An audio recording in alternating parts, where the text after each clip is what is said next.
오늘 6월달 친밀의 달에 하나님과 어떻게 하면 더 친밀해질 수 있을까? 또 부부관계, 가족관계들, 또 친구 간의 관계에서는 어떻게 더 친밀해질까? 이런 것 가운데 가장 근원이 되는 하나님과의 친밀해지는 그런 비결의 말씀을 함께 나누겠습니다. 오늘 초대교회 야고보 사도는 얘기합니다.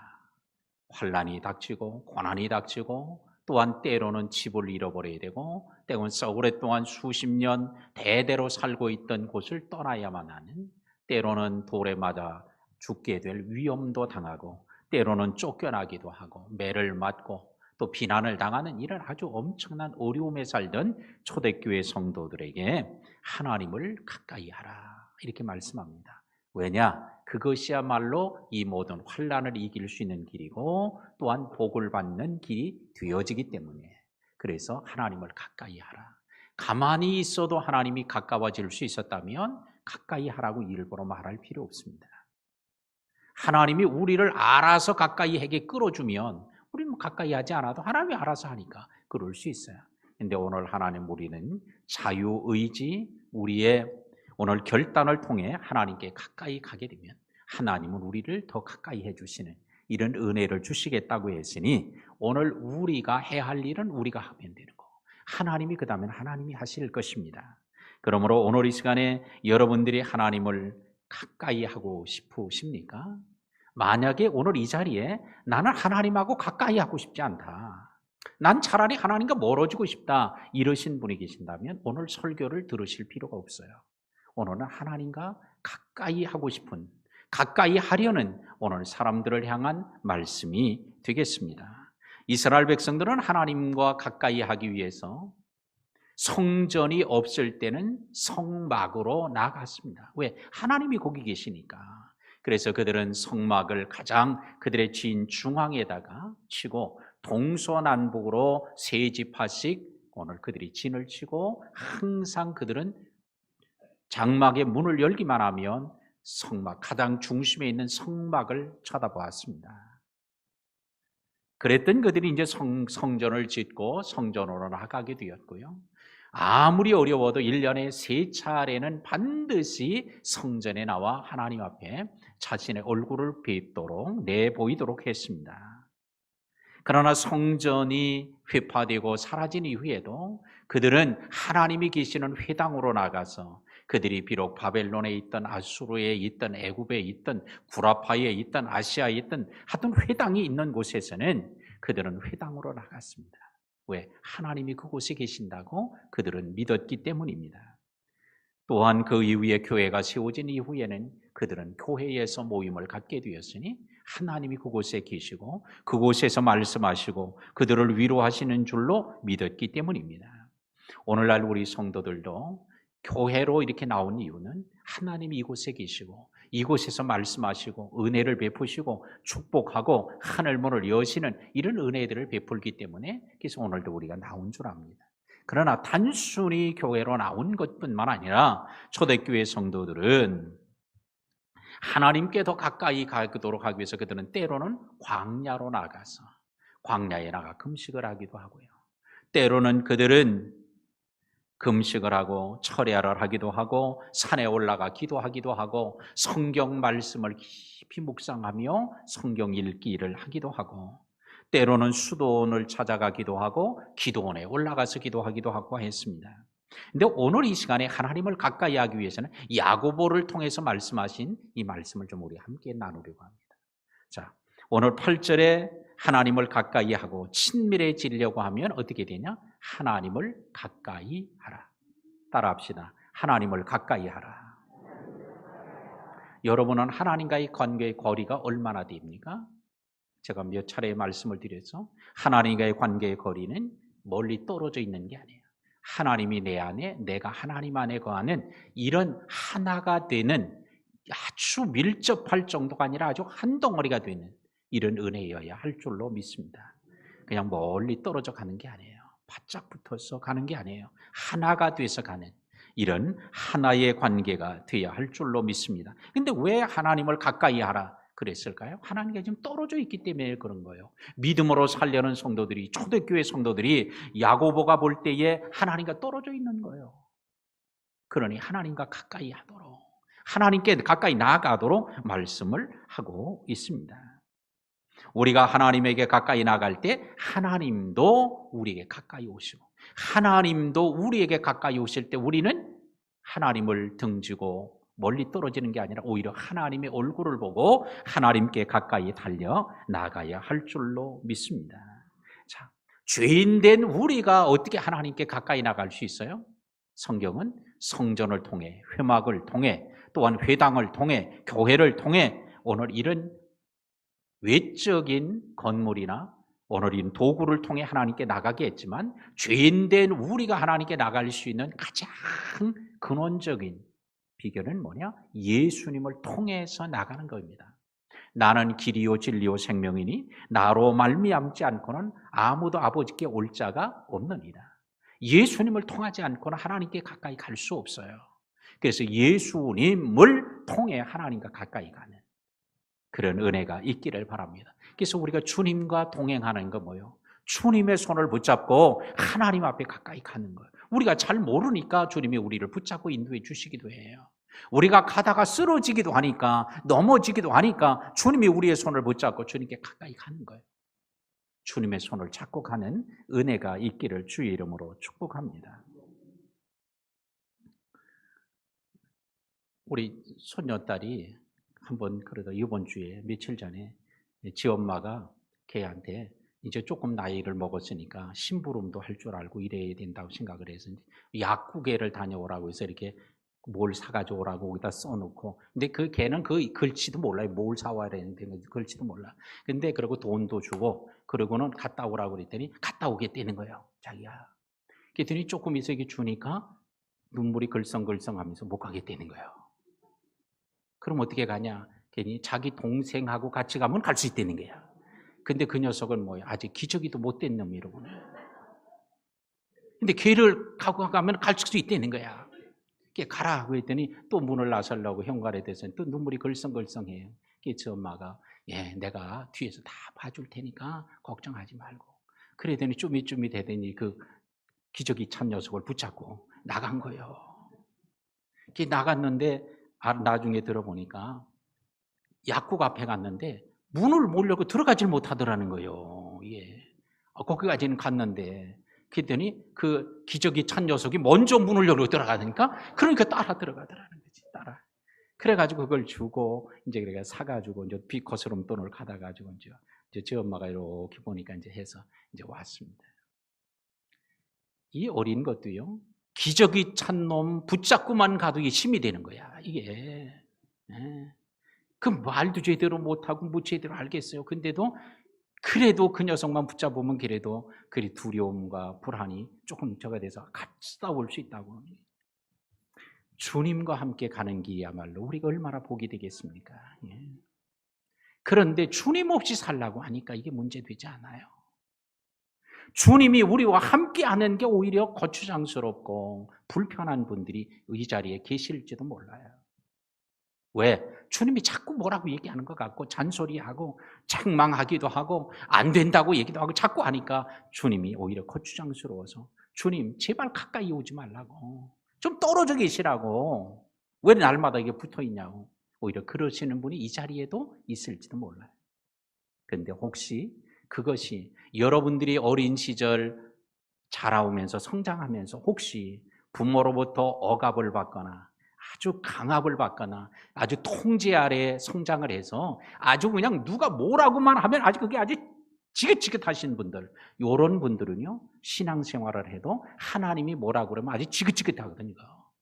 그러니까 제발 얘기하지 말라는 거예요. 하나님 좀 떨어져 계시라는 거예요. 제발 잔소리 좀 그만하라고. 이게 하나님하고 가까이 하는 게 오히려 상처가 되는 분들이 오늘 이 자리에도 있는지 몰라요. 그런 분들은 먼저 하나님을 가까이 하라. 목사님 그리 설교하세요. 나는 내가 알아서 할 거예요. 하나님 너무 가까이 하면 안 된다는 건 나는 알아요.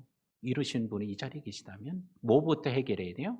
어린 시절에 받았던 상처가 아직도 치유되지 않았기 때문에 그렇다는 것을 기억을 하고 어린 시절에 받았던 그 상처가 먼저 치유되도록 하나님, 내가 어렸을 때 부모가 이래라 저래라 하는 게 너무 싫었어요. 내가 잘못할 때 매를 때린 건 너무 싫었어요. 진짜 어쩔 수 없이 살았지 아주 집을 뛰쳐나가고 싶었어요. 뭐 이런 상처가 아직도 있으신 분들은 교회 안에서도 주님이 말씀하면 뛰쳐나가고 싶은 막 그런 마음이 솟아나는 분들이 있을 수도 있어요. 상처가 치유되지 않아서 그래요. 오늘 그런 분들이 이 자리에 계신다면 오늘 주님 그 아픔과 상처를 먼저 고쳐주시도록 기도할 수 있기 바랍니다. 제가 미국의 한 어떤 목사님의 글을 읽었는데 그 목사님은 목사가 됐는데도 하나님을 아버지 하나님으로 못 불렀다는 거예요. 왜? 어린 시절에 아버지는 알코올 중독자요 폭력을 썼기 때문에 그래서 집에만 들어오기만 하면 아주 집안이 아주 그냥 다 그냥 초죽음이 되고 다 불안에 떨고요. 왜? 조금만 하면 폭력을 쓰고 하니까. 그래가지고 차라리 아버지가 없었으면 이랬다는 거예요. 이런 어른 젊은 시절을 자랐는데 이분이 목사님이 나중에 된 거예요. 근데 목사님이 됐는데 교회에 와서 목회자가 됐는데 하나님을 기도할 때나 설교할 때도 하나님 아버지라는 말을 쓴 적이 없다는 거예요. 왜? 아버지라고만 하면 옛날에 아버지가 생각이 나서 막 아주 그냥 소름이 막 돋고 그게 너무 싫었다는 거예요. 근데 왜 하나님을 아버지라고 그러는지 이해가 안 되고 그래서 그렇게 기도할 때도 한 번도 해본 적이 없었는데 자기가 자식을 낳고 키우면서 보니까 아버지가 이런 거로구나. 아버지 사랑이 이런 거로구나 하는 걸 깨닫게 되니까 하나님이 나를 이렇게 사랑하시는구나. 비록 육신의 아버지는 나를 폭력을 행사하고 나를 폭행을 하고 했지만 그러나 하나님은 나를 이렇게 사랑하시는데 이보다 비교할 수 없는 큰 사랑으로 나를 살피시고 지켜주시는구나. 이게 깨달아지면서 눈물이 쏟아지며 하나님을 아버지라고 불렀다는 그런 이제 글을 읽었습니다. 혹시 이 자리에도 하나님을 아버지라고 부르는 게 불편하신 분들 계실지도 몰라요. 왜? 아버지에 대한 좋지 않은 부정적 이런 편견과 선입관이 딱 박혀 있으면요. 이게 어렵습니다. 주변에서 어린 시절에 많이 상처받고 많이 속임을 당하고 사기를 당하고 이런 분들은요. 교회 와도요. 저놈도 사기꾼 아닌가. 이게 상처가 치유 안 되면요. 어른이 되어서도요. 다른 사람을 못 믿는 거예요. 이게 안 믿어져요. 오늘 그런 것들도 치유된. 근데 하나님은 우리들이 알든 모르든 간에 옛날에는 그랬었는데 시간이 지나면서 하나 둘 다 치유돼서 지금에 온 줄로 믿습니다. 그러나 오늘 혹시라도 아직도 그런 것들 때문에 아직도 회복이 안 되신 분들이 계시다면 지금의 문제만이 아니라 그 옛날에 어린 시절에 있었던 겪었던 아픔과 상처도 치유되도록 기도하고 은혜를 구할 수 있게 되기를 주의 이름으로 축복합니다.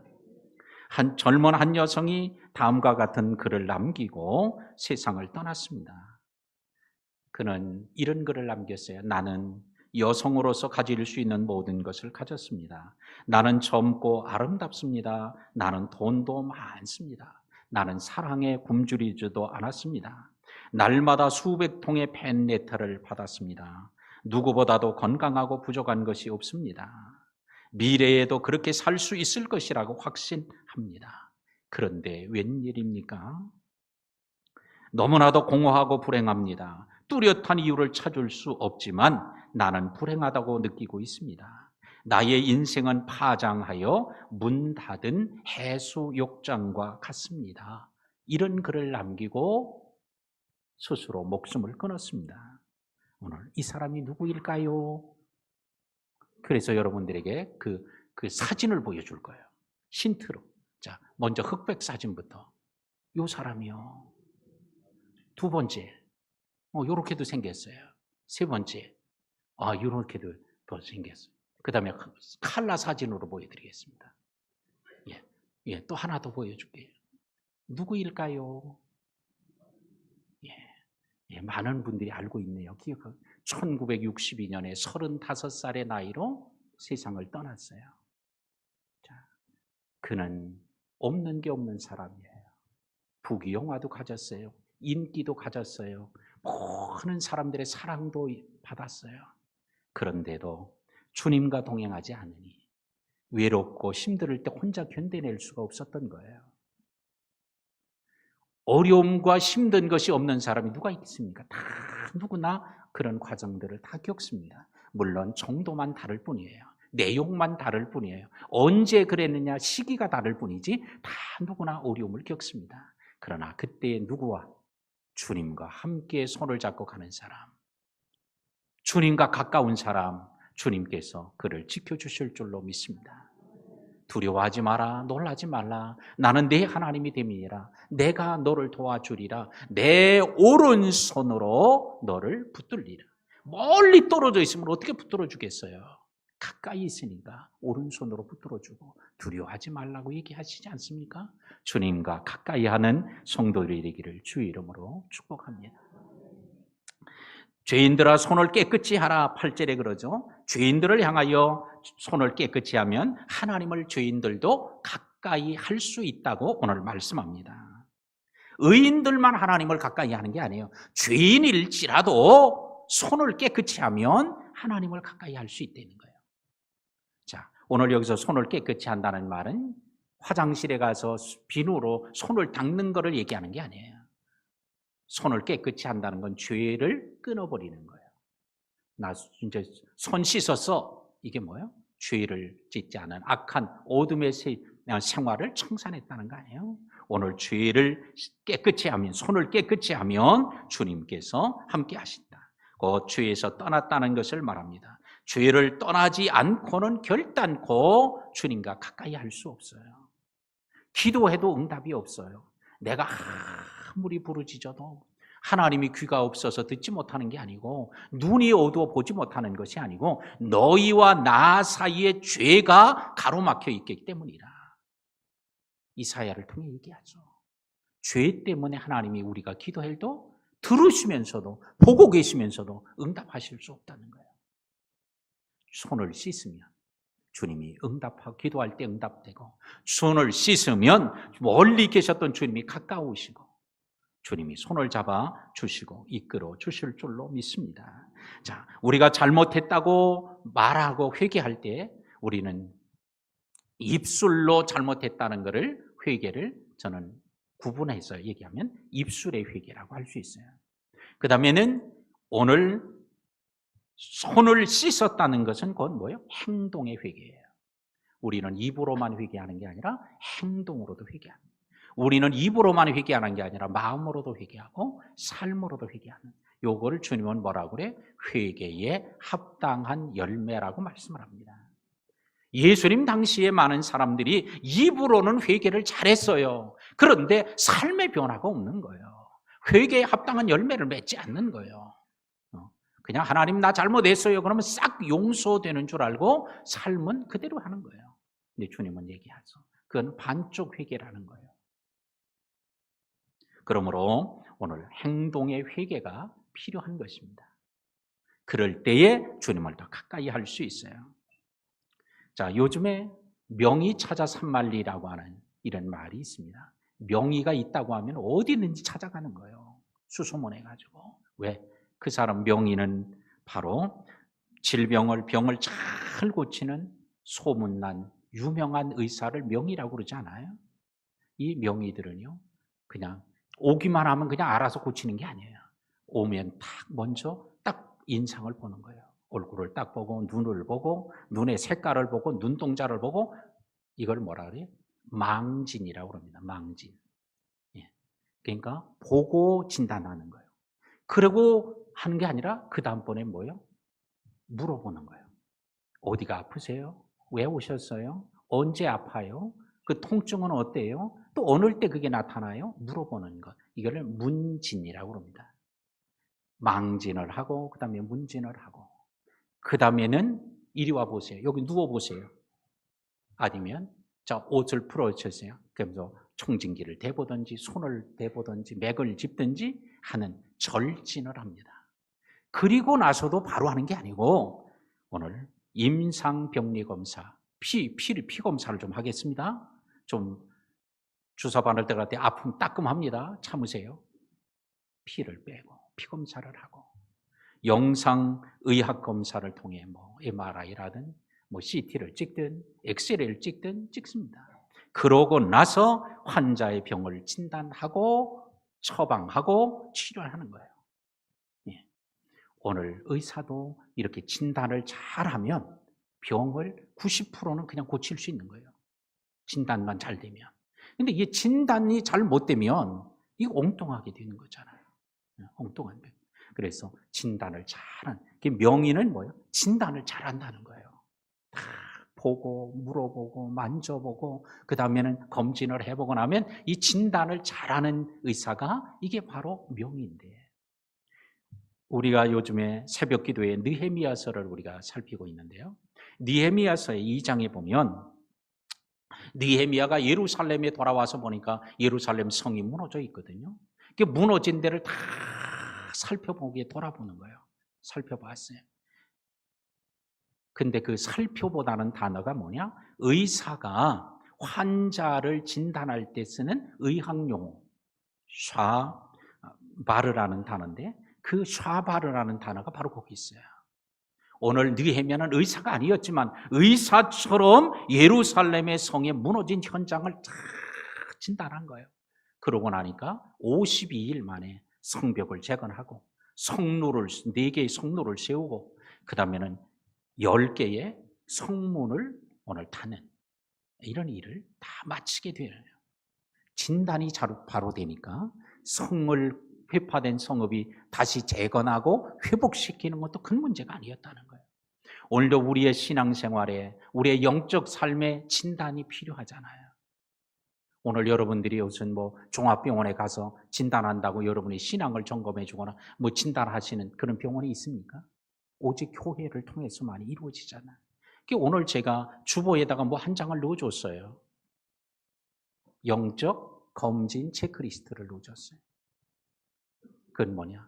여러분 스스로 영적 여러분의 신앙의 건강성을 검진해 보라는 거예요. 1년에 한 번, 2년에 한 번 검진을 하는 것처럼 여러분의 신앙을 검진해 보는 거예요.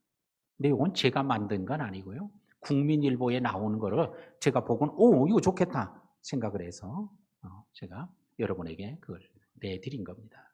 그래서 오늘 요거를 스스로 검진을 표에다가 다 작성을 해가지고 점수를 매기세요. 그리고는 매기고 나는 점수가 어떻구나 라고 하는 거라는데, 여기는 점수가 높을수록 이건 안 좋은 거예요. 높을수록. 점수가 낮을수록 좋습니다. 이거는.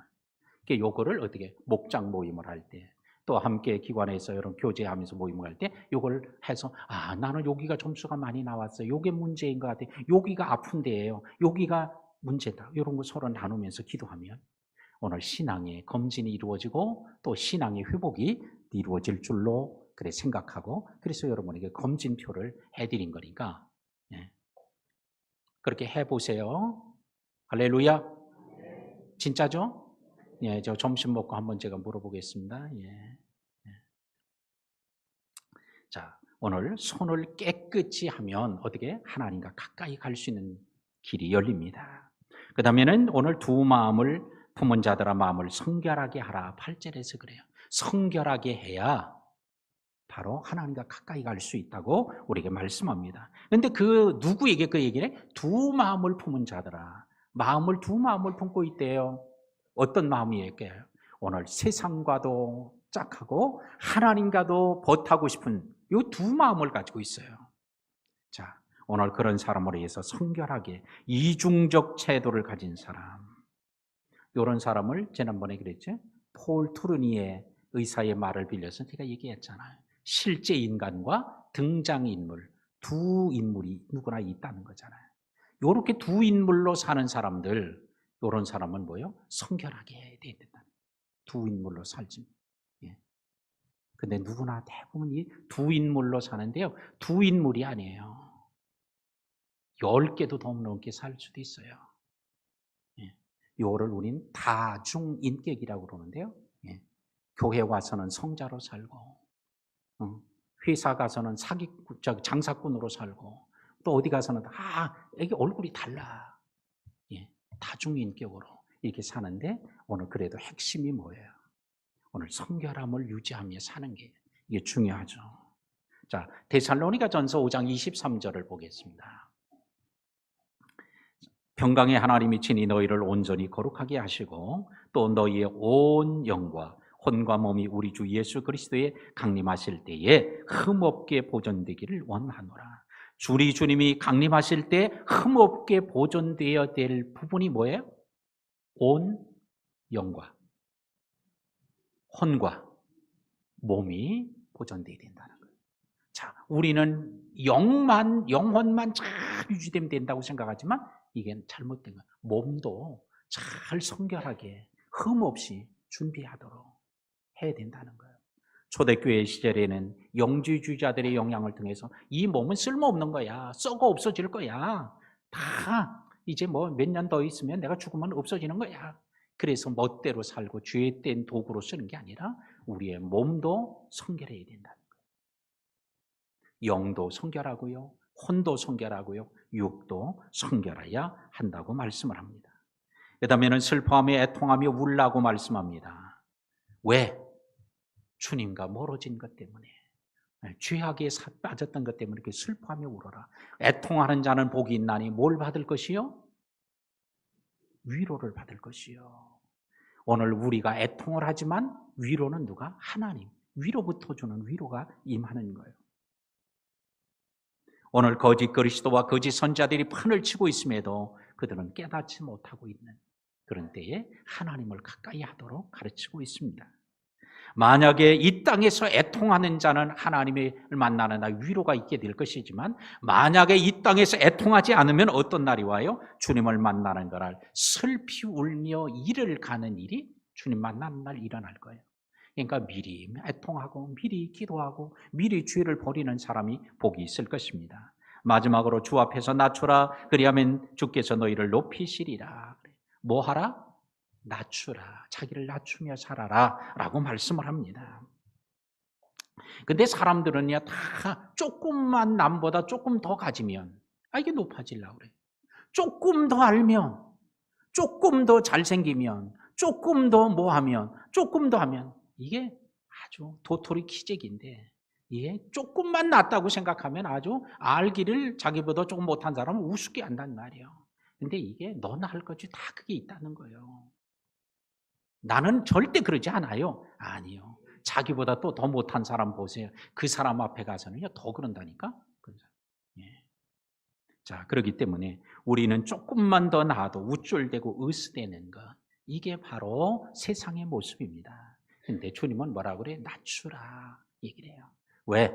겸손한 사람에겐 주님은 은혜를 더하시고 교만한 자를 물리치시기 때문에 그렇습니다. 주님은 의시되는 사람, 이거 진짜 주님이 눈 뜨고 꼴 같지 않아 못 보시는 거예요. 예루살렘 성전에 들어갔을 때 제사장 서기관 바리새인들 예수님 앞에 아주 우쭐대고 나대고 가죠. 아주 말도 안 되는 거예요. 예. 자, 우리들도 아마 그런 모습을 볼 수도 있을 거예요. 이렇게 보면 아이고 뭐 대단하지도 않은데 뭐 그냥 대단한 것처럼 아주 으쓱대고 막 그냥 이런 사람들. 예. 근데 하나님이 우리를 볼 때 얼마나 그러시겠어요. 예. 우리는 교회 안에서도 이런 모습이 없지 않아 있어요. 어느 곳에나 또 다 있습니다. 그러니까 세상에 있는 게 교회 안에도 없지 않고 교회 안에도 있어요. 자, 그러므로 우리는 주 앞에서 자신을 낮추면 주님은 오히려 우리를 높여주신 은혜를 주신다고 말씀합니다. 말씀을 맺겠습니다. 하나님을 좋아하는 사람도 있지만 사실은 하나님을 좋아하지 않는 사람도 있어요. 하나님을 가까이 하기를 원하는 사람도 있지만 하나님을 가까워지는 걸 안 좋아하는 사람도 있습니다. 오늘 여러분은 나는 과연 어떤 사람인가? 오늘 생각해 보세요. 나는 하나님을 안 좋아하고 안 가까이 하고 싶지 않은데 하나님의 복은 원하고 내가 기도한 건 응답되기를 원하는 이기적이고 내중심적인 이런 신앙은 생활은 아닌지, 지금까지 그렇게 살아오지는 않았는지 자신을 살피고 오늘 십자가 앞에 내어놓을 수 있는 시간이 되기를 바랍니다.